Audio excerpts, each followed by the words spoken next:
kasih Pak sudah diluangkan waktunya dengan saya.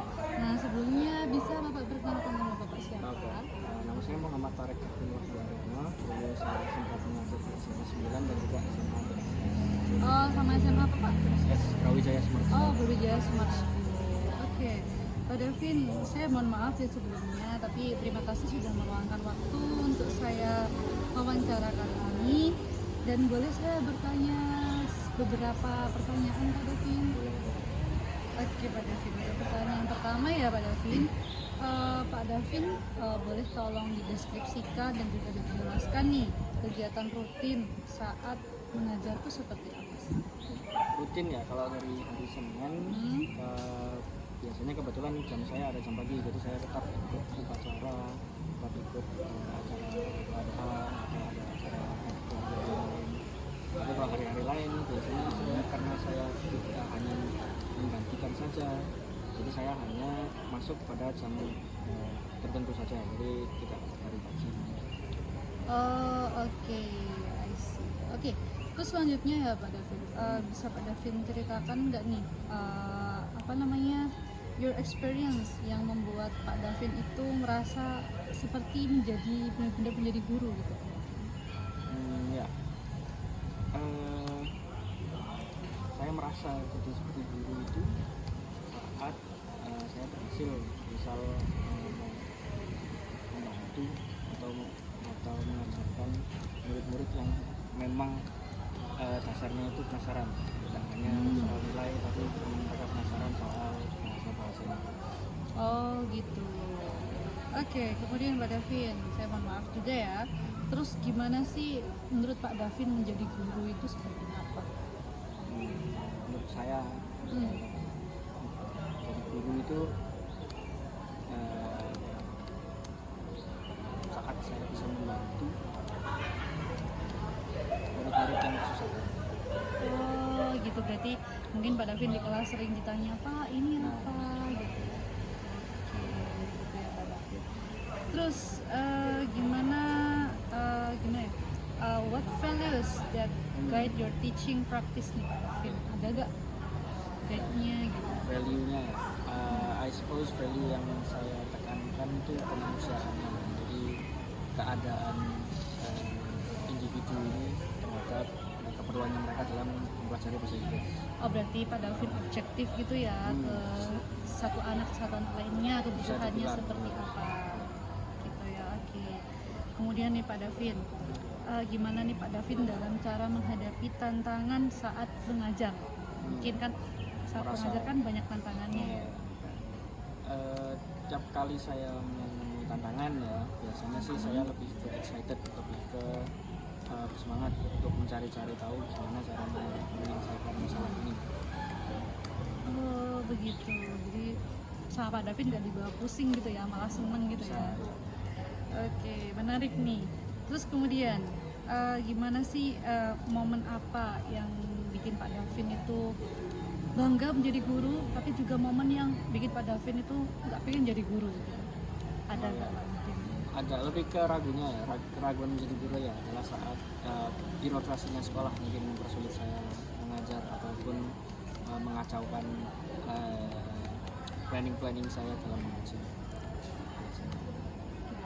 Kalau yang membuat Pak Davin ingin terus menjadi guru? Ada juga saat-saat dimana kalau misalnya murid-murid ini nggak masuk atau sedang tidak bisa memperhatikan atau mereka sedang melalui proses sakit atau sedang ekskul misalnya, ini kan mereka tertinggal dalam hal pelajaran. Nah, ini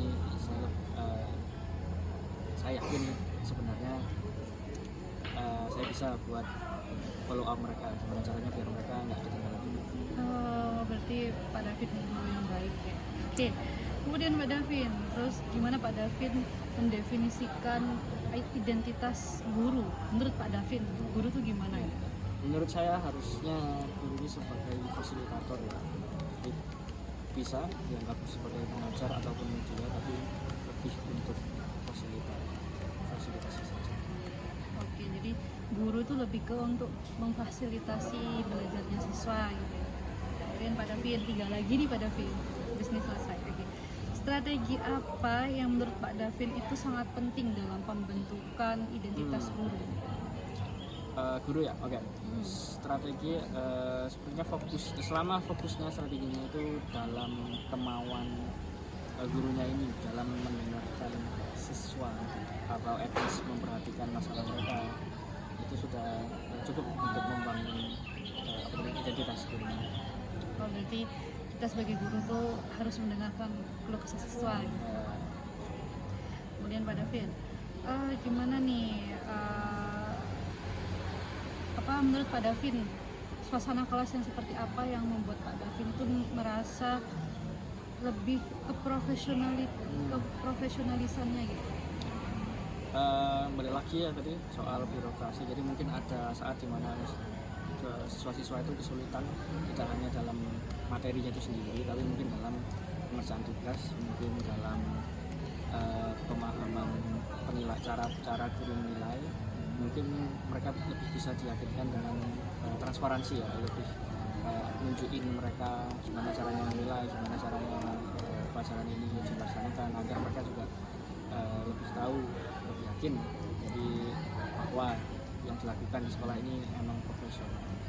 Oke, terakhir nih Pak Davin, terus gimana nih kira-kira interaksi Pak Davin dengan murid dan juga dengan rekan kerja nih kalau di sekolah? Kalau untuk murid, karena sekolah memang membolehkan ya membawa HP, jadi segala kebutuhan komunikasi itu selalu tersedia. Ada juga tempat buat membahas, biasanya ada di tempat aulanya, jadi kalau mereka ingin konsultasi atau nanya soal pelajaran atau susulan itu sangat tersedia, jadi mudah buat saya berkomunikasi dengan murid. Dan untuk rekan kerja, berhubung karena komunikasi saya strictly hanya dengan guru yang saya gantikan, jadi jarang sebenarnya perlu berkomunikasi sama guru-guru lain. Jadi mungkin tidak banyak berkomunikasi dengan rekan kerja ya Pak, hanya dengan yang jangan gantikan. Oke Pak Davin, terima kasih ya untuk waktunya. Saya juga mohon maaf sudah bertanya panjang lebar, tapi saya juga terima kasih. Selamat siang Pak Davin. Siang.